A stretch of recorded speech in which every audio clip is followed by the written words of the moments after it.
ஓம் சாந்தி, ஓம் சாந்தி, ஓம் சாந்தி. நாம் தொடர்ச்சியாக ஜூன் மாதம் மம்மாவை பற்றி பார்த்து கொண்டு வருகின்றோம். அவர் சரீரம் விட்ட பிறகு எப்படி அவ்விக்த வதனவாசியாகி மீண்டும் எப்படி இந்த சாகர பூமிக்கு வந்து நமக்கு எப்படி சேவை செய்தார் அப்படின்னு பார்த்து வருகின்றோம். அதே போல இன்னைக்கு விசேஷமான நாள், இன்டர்நேஷனல் யோகா டே. இன்னைக்கு வந்து எல்லாரும் விமர்சையாக கொண்டாடுகின்றார்கள். எல்லா ஆத்மாக்களுக்கும் சுகம் சாந்தி அடைய வேண்டும் அப்படின்று இந்த நாளில் எல்லோருக்கும் சுப பாவனை வைக்கலாம். வாருங்கள், சந்தேஷ் அந்த அவ்விக்த வதன செய்தியை பற்றி பார்க்கலாம். நாள் வந்து 22/7/1965 அன்றைய நாளினுடைய அந்த செய்தி எப்படி நமக்கு கொண்டு வந்து சேர்க்கிறார் அப்படின்னு பார்க்கலாம். அனைத்து ஆன்மீக சென்டரினுடைய தெய்வீக சகோதரிகளுக்கு மதுபன் நிவாசிகளான எங்களுடைய நினைவுகளை சுவீகாரம் செய்து கொள்வீராக அப்படின்று அந்த செய்தி.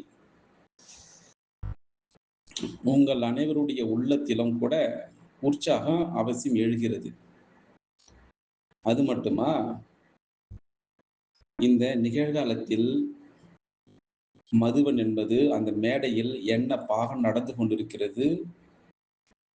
அது மட்டுமா, ஒவ்வொரு நேரத்திலும் சரி முரளிகளின் மூலமாக குழந்தைகளான நமக்கு பாப் தாதா மிக மிக புத்துணர்வு அளித்துக் கொண்டிருக்கின்றார். ரிஜுவினேட். குறிப்பாக இந்த முறை மதுவன் கரையில் கும்ப திருவிழா மிகவும் சிறப்போடு நடந்தது. இதில் அனைத்து சென்டரினுடைய கரங்கள் நிமித்தமானவர்கள், அது மட்டுமா அவர்களுடைய மாணவர்கள் சரி ஒவ்வொரு விதத்திலும் புத்துணர்வு பெற்றார்கள். அதனால இந்த சமயம் மதுவனம் என்பது முற்றிலும் அமைதி நிலவுகிறது. மதுபன் மட்டுமா, அமிர்தரஸ், பாட்டியாலா, சில மும்பை, பூனே, டில்லி, நாங்கள் என்பது ஒரு ஊர் பஞ்சாப்ல இருக்குது. அந்த பார்ட்டிகள் இருக்கின்றார்கள். மழைக்காலம் கூட ஆரம்பமாயிற்று. குளிர்ந்த காற்று, கொஞ்சம் வெயில், சில சமயம் மேகமூட்டம், சில நேரம் மழை, இப்படியாக பலவிதமான பருவகாலமாக நடந்து கொண்டிருக்கிறது. அதே போல மதுவனத்தில் அன்பான அம்மாவுடைய பாகம் சரி சந்தேசி மூலமாக நடந்து ஏறியது. இது போல தினசரி நடவடிக்கைகள் முரளிகள் மூலமாக உங்களிடம் வந்தடைந்திருக்கும். ஆனால் இந்த முறை திடீரென மம்மாவுடைய பாகம் நடந்தது. அதுவும் கூட அற்புதமாகவே இருந்தது அப்படின்னு இந்த அவ்விக்த வதன செய்தியில பற்றி நாம் பார்க்கலாம். அதாவது குருவார், பிராமண குழந்தைகள் வியாழக்கிழமை அன்று அந்த குருவார் பற்றி விசேஷமான இருக்கும். காலை 5:30 மணிக்கு பாப் தாதா அச்சல், சத்தி மற்றும் தேவி இந்த 3 சந்தேசிகள் மூலமாக சிவபாபாவிற்கு மம்மாவிற்கு மதுபனம் வருகை தருமாறு அழைப்பு தரப்பட்டது. யார் மூலமாக? அச்சல், சத்தி, தேவி இந்த 3 சந்தேசிகள் மூலமா. அதே போல பாபா இந்த செய்தி அனுப்பினார். அதாவது இந்த 3 சந்தேசிகளிலும் மம்மாவுடைய பிரவேசம் எந்த உடலில் ஏற்படும் அப்படியான கேட்டு வரணும்.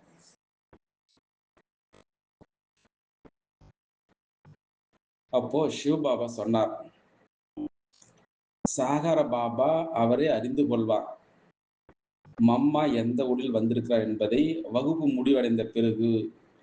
எப்பொழுது உள்ள நிகழ்ச்சியின்படி போக் வந்து ஆரம்பமாயிற்று. அப்போ 3 சந்தேசிகளும் பெரிய கதியில், அதாவது பீடத்தில் அமர வைக்கப்பட்டார்கள்.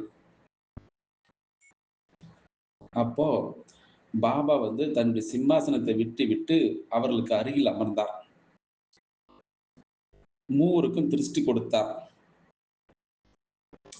வினாடியில் மூவரும் சரி வதனத்திற்கு சென்றடைந்தார்கள். அதற்குள் தேவி சகோதரி சத்தி சகோதரனுடைய ரதத்தில் சம்பூர்ண மாமா மம்மா சர்வசக்திவான் பாபாவுடைய பிரவேசம் ஏற்பட்டது. யார் மூலமா? தேவி சகோதரி, சத்தி சகோதரி. இந்த 2 ரதத்திலும் சம்பூர்ண மம்மா சர்வசக்திவான் பாபாவுடைய பிரவேசம் ஏற்பட்டது. அப்போ அச்சல் சகோதரி உடலில் சாகார இனிய மம்மாவுடைய பிரவேசம் ஏற்பட்டது. குழந்தைகள் நாங்கள் கூட மூவரிடம் வரிசையாக திருசி பெற்றுக்கொண்டு டோலி பெற்றுக்கொண்டோம். சாகாரி மம்மா அதாவது அச்சல் சகோதரின் உடலில் குழந்தைகளுடன் இனிய திருஷ்டினால் சந்திப்பு செய்து கொண்டே ஒவ்வொருவருக்கும் மிக மெல்லிய சப்தத்துடன் சில அறிவுரைகளை கொடுத்தார். மம்மா சாகாரி மம்மாவும் யார் உடல்ல? அச்சல் சகோதரி உடல்ல. பிறகு சதி சகோதரி மேலும் தேவி சகோதரி பாட்டை முடித்துவிட்டு திரும்பி வந்து விட்டனர். ஆனால் பாபா மம்மாவை இங்கேயே கவனிப்பு செய்து அனுப்பினார். வகுப்பு முடிவடைந்த பிறகு மம்மாவை பாபா தன்னுடைய அறைக்கு அழைத்து சென்றார். அங்கு மம்மா தன்னுடைய நிகழ்ச்சியை பற்றி சொன்னார். என்ன நிகழ்ச்சி? அதன்படி பாபா சிறிது நேரத்திற்காக குழந்தைகளுடன் சந்திக்க அனுப்பி வைத்தார். பிறகு சாகார பாபாவுடைய கட்டளையுடைய அனுசாரமாக எந்த முறையில் முன்பு மம்மாவுடைய அறை அமைக்கப்பட்டிருந்ததோ அந்த முறையிலே அமைக்கப்பட்டது.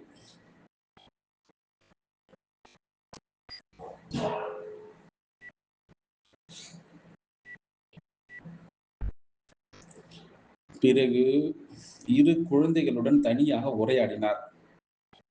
பிறகு சமையலறை பக்கம் சென்றார்.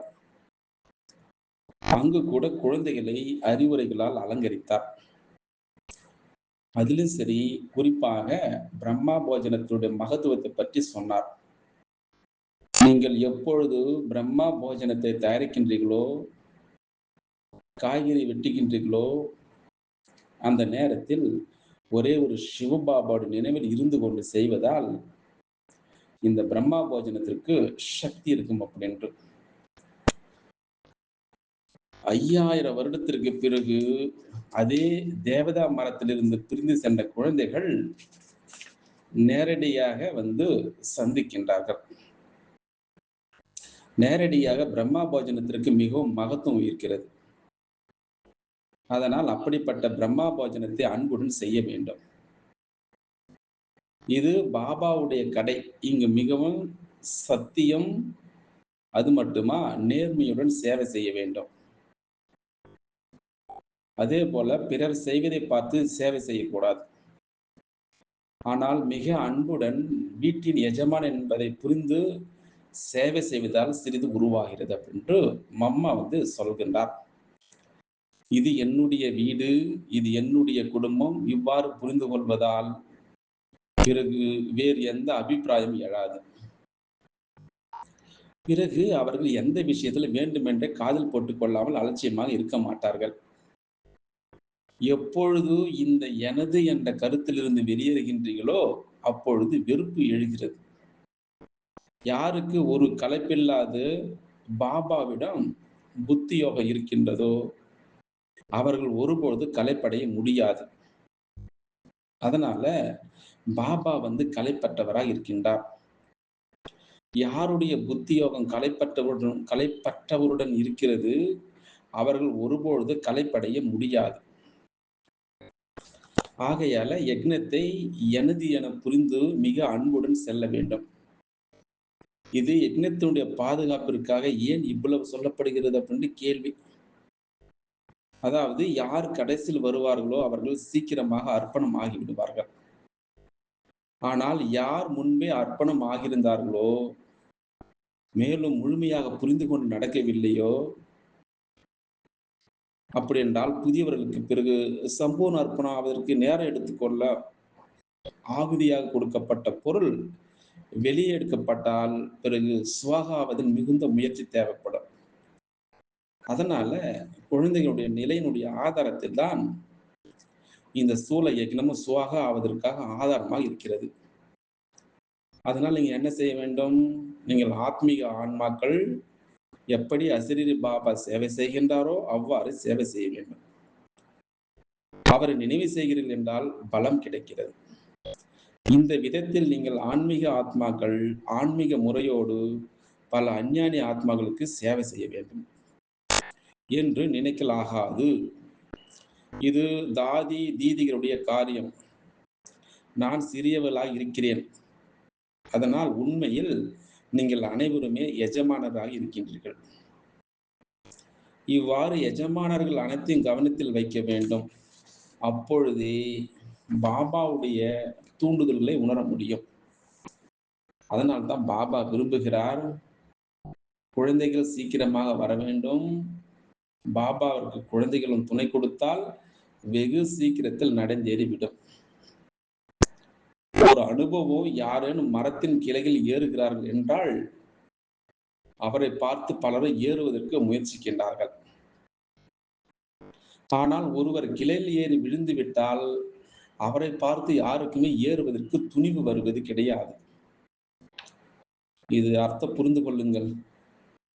அதனால பாப்தாதாவிடமிருந்து இப்பொழுது அதிகமாக முயற்சி எடுக்க வைக்க வேண்டாம். அதனால நிறைய சேவா கேந்திரங்களுக்கு வந்து பார்க்கின்றேன். அதனால பாபாவை முழுமையாக இன்னும் அறிந்து கொள்ளவில்லை. அதன் காரணமாக நிறைய தவறுகள் நடைபெற்றுக் கொண்டிருக்கிறது. நீங்கள் அனைவரும் முன்னோடியாகி நிற்க வேண்டும். பலர் அப்படிப்பட்ட ஆத்மாக்கள் டச்சிங் ஏற்பட்டதும் ஆஸ்தி பெறுவதற்கு வருகின்றார்கள். அதனால உபதேசத்தின் நடைமுறையில் பார்க்க முடியாததால் பின்னோக்கி விலகி விடுகின்றார்கள். அதனால சேவை கூட ஒருவருடைய நினைவில் தான் செய்ய வேண்டும். அவருடைய நினைவில் தான் எந்த சேவை செய்கிறீர்கள், அதற்கான பலன் சீக்கிரத்தில் வெளிப்படுகிறது. இப்படியாக அறிவுரைகளால் அலங்கரித்த மம்மா அவர்கள் பாண்டோ பவனிலிருந்து சிறிது நேரத்திற்கு பிறகு நமக்கு இவ்வளவு விஷயத்தை சொல்லிவிட்டு வெளியேறிவிட்டார். எவ்வளவு அற்புதமாக இருக்குது பாருங்கள். இந்த கடைசி நாளில் அற்புதமாக மம்மா அவர்கள் அந்த சந்தேசி செய்தியை 22/7/65 ஆண்டு நமக்கு இவ்வளவு அறிவுரைகளை நம் பிரம்ம போஜன் யாருக்காக கொடுக்கிறோம்? 5000 வருடம் கழித்து நேரடியாக அவர்களுக்கு சமைத்து கொடுக்கின்றோம். அப்போ எவ்வளோ பாபா நினைவிலிருந்து சமைக்க வேண்டும். இது போல அறிவுரையை நமக்கு மம்மா அவர்கள் சொல்லிவிட்டு விடைபெற்றார். அச்சா. ஓம் சாந்தி, ஓம் சாந்தி, ஓம் சாந்தி. ஓம் சாந்தி, ஓம் சாந்தி, ஓம் சாந்தி. நாம் தொடர்ச்சியாக ஜூன் மாதம் மம்மாவை பற்றி பார்த்து கொண்டு வருகின்றோம். அவர் சரீரம் விட்ட பிறகு எப்படி அவ்வியக்த வதனவாசியாகி மீண்டும் எப்படி இந்த சாகர பூமிக்கு வந்து நமக்கு எப்படி சேவை செய்தார் அப்படின்னு பார்த்து வருகின்றோம். அதே போல இன்னைக்கு விசேஷமான நாள், இன்டர்நேஷனல் யோகா டே. இன்னைக்கு வந்து எல்லாரும் விமர்சையாக கொண்டாடுகின்றார்கள். எல்லா ஆத்மாக்களுக்கும் சுகம் சாந்தி அடைய வேண்டும் அப்படின்று இந்த நாளில் எல்லோருக்கும் சுப பாவனை வைக்கலாம். வாருங்கள், சந்தேஷ் அந்த அவ்வியக்த வதன செய்தியை பற்றி பார்க்கலாம். நாள் வந்து 22/7/1965 ஆண்டு அன்றைய நாளினுடைய அந்த செய்தி எப்படி நமக்கு கொண்டு வந்து சேர்க்கிறார் அப்படின்னு பார்க்கலாம். அனைத்து ஆன்மீக சென்டரினுடைய தெய்வீக சகோதரிகளுக்கு மதுபன் நிவாசிகளான எங்களுடைய நினைவுகளை சுவீகாரம் செய்து கொள்வீராக அப்படின்று அது செய்தி. உங்கள் அனைவருடைய உள்ளத்திலும் கூட உற்சாகம் அவசியம் எழுகிறது. அது மட்டுமா, இந்த நிகழ்காலத்தில் மதுவன் என்பது அந்த மேடையில் என்ன பாகம் நடந்து கொண்டிருக்கிறது. அது மட்டுமா, ஒவ்வொரு நேரத்தில்